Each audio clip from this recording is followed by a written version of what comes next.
Азыр биз Сары Челектин кире беришиндеги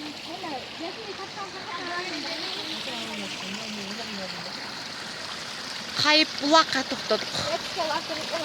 Нургул, Кайып булак, Кайып булак. Ба, кинодогу дедиңби, эмне кайсы? Кайып окуянын кири бар го. Атылган атты сатылган. Ошол Кайып булак ушу жер экен. Мына Нургүлдүн үй бүлөсү менен кызы, Сайда тартылган кино эмне? жолдошу менен мынакей. Биз азыр Сары Челекке кирип баратабыз буюрса. Бирок азыр Кайып булактан суу алып, суу ичип, ушу жерге жүзүбүздү чайкап. Кино кайсы жерде тартылган дейсиз? Жерде тартылган. Кайып булак деген кинону көргөнсүздөр, баарыңыздар ушул жерге. Ушул жерден тартылган экен, ушул булак экен. Атактуу Кайып булак мына ушул жерде. Бул мен үчүн өтө чоң жаңылык. Рахмат.